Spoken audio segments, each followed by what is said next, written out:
Hello, family. Welcome to Wellness Wednesday, where we talk about ways to optimize your health. Where we talk about ways to optimize your health.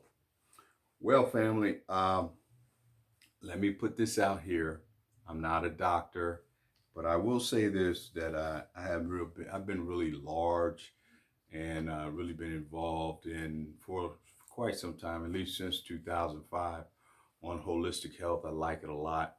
Uh, but I thought it would be an interesting wrinkle to add this part of my history, if you will, to this particular channel. And I've also had some people ask me about it, so I'm going to start doing this on a weekly basis, talking about uh, holistic health. Well, maybe wait a minute. I think I'm biting off too much. Maybe not on a weekly basis. Maybe I might start out.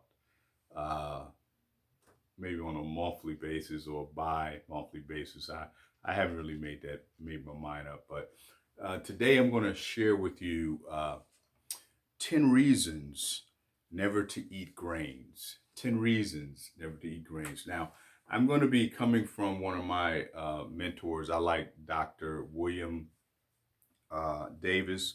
He wrote the book, the famous book, Wheat Belly.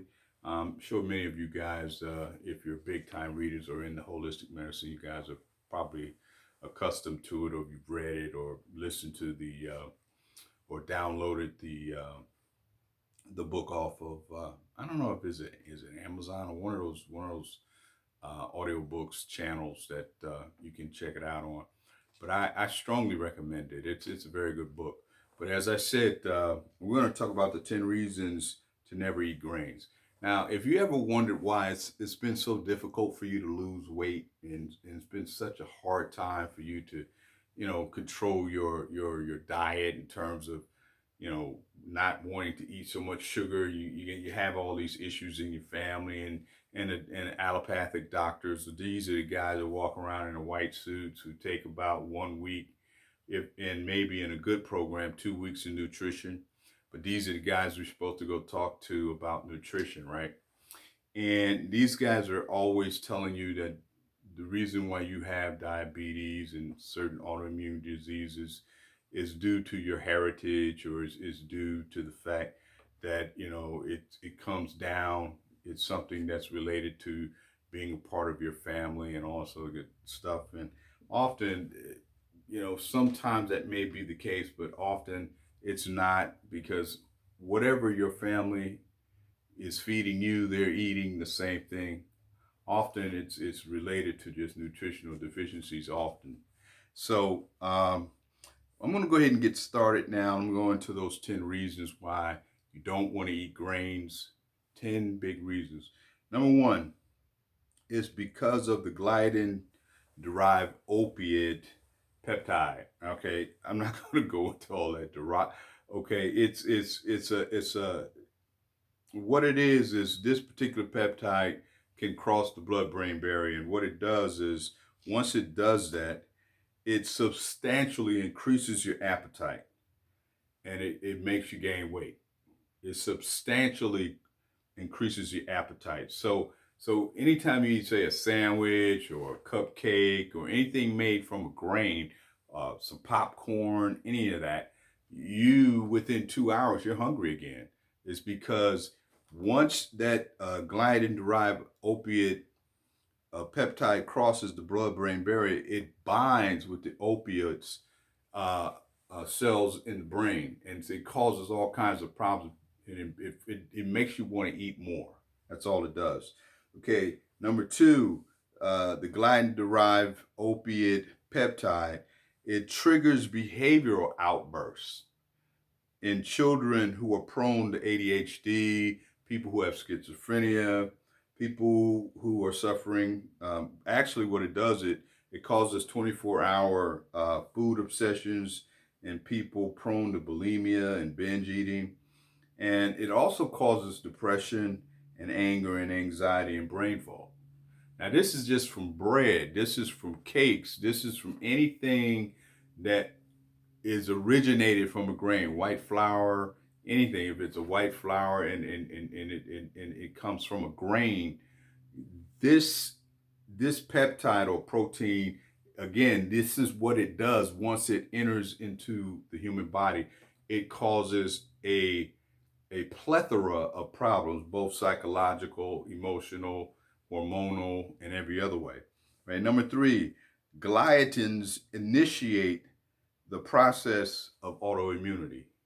Gliadins initiate the process of autoimmunity, such as rheumatoid arthritis, type 2, type 1 diabetes, uh, multiple sclerosis, psoriasis, and about 200 other diseases.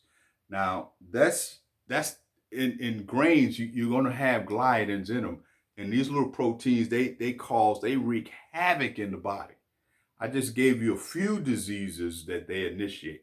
You're finding out right now through this small little this is certain little small bit of content where most of your chronic diseases are originating. What's causing it? All right. Number four, amylopectin A. Amylopectin A. That stuff that you find in grains is pound for pound, ounce for ounce sweeter than sugar. So it increases the what is it the insulin that your body will produce once you eat, say, just a plain sandwich or a cupcake or a muffin or cornbread or any of that. It's sweeter than sugar, pound for pound, much sweeter. So the insulin levels are going to go up. And at the same time, you're going to be hungry in 2 hours again. And then so you're going to have constant insulin in your bloodstream all the time. All right. Then wheat germ agglutinin is a potent bowel disruptor. You get people who may have a little blood every time they come back, utilize or have a stool or bowel movement. And it could be because they have, some problems down there that they need to go discuss with their doctor. But oftentimes it's just due to the fact that you're eating this you're eating bread and it has this wheat germ agglutinin in it, and it causes problems with your bowel flora, and it causes bleeding because it's like once you touch it, it's very toxic to the bowel fibers. All right. All right. Now, number six, this same wheat germ agglutinin blocks the gallbladder and pancreatic function. All right. So you have all these people who have problems with the gallbladder. Now you know what's causing the blockage. All right. And then they end up having their gallbladder removed. They're having all kind of problems. And of course, with the pancreas is where the body produces the cells to produce insulin.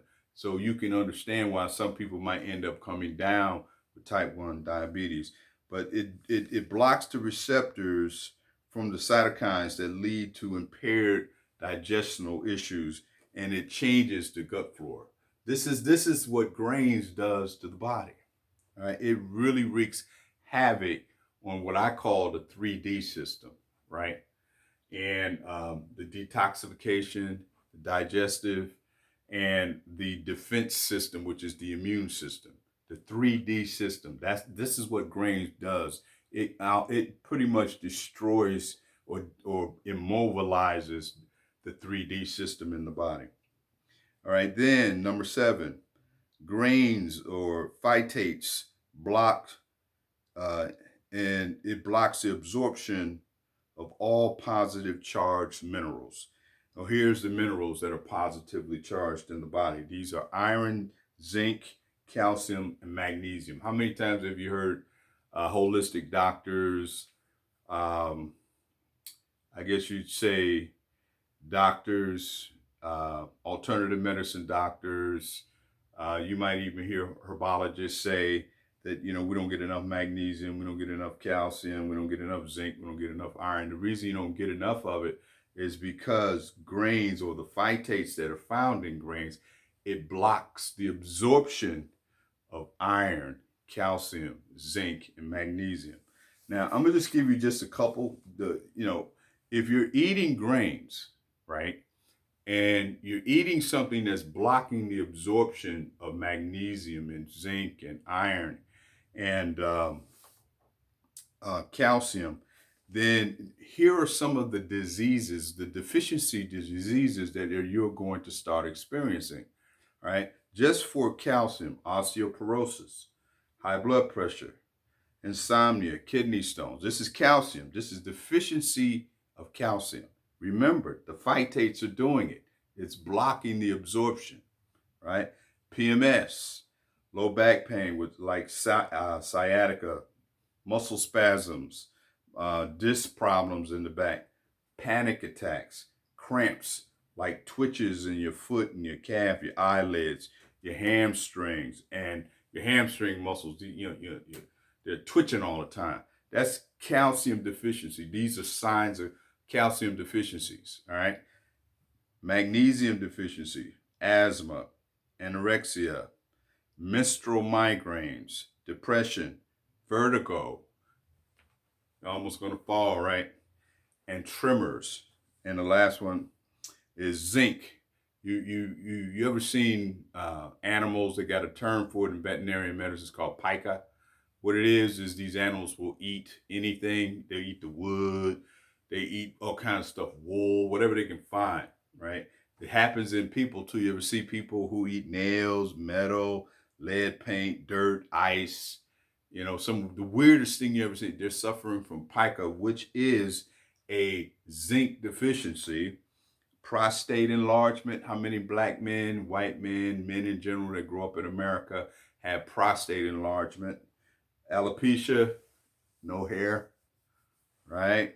Anorexia nervosa, women that just get skinny and they just constantly see themselves as fat, right?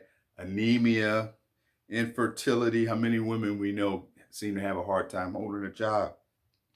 Immune status failure. The immune system is not working at its optimum level. At this time, this is the last thing we need with coronavirus, right? So you need to stop eating them sandwiches, right? All right.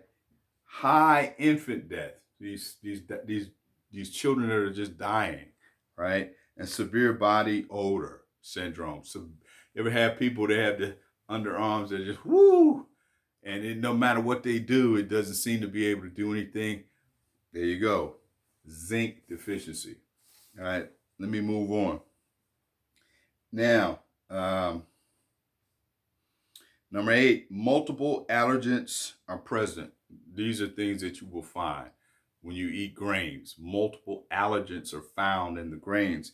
So what you're going to find is it has trypsin inhibitors, alpha amylase inhibitors, gamma gliadins, responsible for asthma. That's where the asthma comes. Skin rashes, psoriasis, and some of the other common eczema, psoriasis, gastrointestinal distress. These are kind of problems that you run into. And then you have grains are potent endocrine disruptors, and we know the endocrine system is the hormonal system, major highway, the communication major highway in the body, along with central nervous system, right? And so what you have is, you're eating a lot of grains. So what you see as some of the signs is you see increases in testosterone in women and decreases in testosterone in men. Your hypertension, diabetes type 2, we already mentioned that. You see large breasts in men, right? Large breasts in men, because it also increases the estrogen in men. And you see large bellies in men, like they're pregnant, like they're big beer guts, right? It increases estrogen in men. It also changes our mood because we take in a lot of estrogen. It destabilizes the thyroid function. And and it also increases inflammation in the body for men, women, and children. All right. This is all what grains does to the endocrine system, right? And last but not least, it's a way that big food and big agribusiness, they use grains to control the buying behavior of people. They put it in almost everything because what it does, as I mentioned, one of the things that it does, it causes you to, it stimulates substantially your appetite, and it makes you want to go back and buy candy and cakes and juices and all these other things. And remember, it works also in other things as well. Like for instance, big agribusiness uses grains. Like for instance, fish who are farm raised. What do you think they give them? They give them grain because it fattens the fish up. We eat the fish, then we get fat. And we say, well, why am I getting fat? I'm eating fish because it's grain fed fish. Okay. Then you go to McDonald's, you're eating the meat and you're not eating the buns, you're just eating the meat and you still get fat. You still have the endocrine problems. You still have the opiate problems. You still have all the other issues, the chronic diseases. The reason is because you're eating grain fed beef. Grain fed beef, cows are not bred to eat beef. I'm sorry, grain. They're only bred to eat grass. So they have to help them to keep from getting sick and to do certain things for them to keep them from getting sick. But it gets them huge. They get fat. So, and the same thing with chicken. They feed chicken in these big, huge farms. They feed them grain. And so the chickens get huge and fat. Same thing with the turkeys. They get huge and fat. So it's, again, it causes the appetites to increase substantially in the animals and in the humans. Everybody gets fat. All their immune system, the 3D system gets thrown off, and all three. And now you see why this coronavirus is deadly, because our diet plays into it. It's actually a perfect storm. It's the perfect enemy for us. And so I'm giving you this information, and I pray that you go take a look, get online and look at what Dr. William Davis has put out in terms of wheat belly, and use some of the information. I've used it. It has worked fabulous for me. I've introduced it to my family. It has worked for them, those that use it. And that's all I have to say about the 10 reasons why you don't want to eat grains or wheat or any of that stuff, but any grains, wheat, barley, rye, oats, none of it. You don't want to eat any grain, white flour, any of the grains. Stay away from them. All right. That's my time. I thank you for yours. I catch you on the other side. God bless you and stay healthy.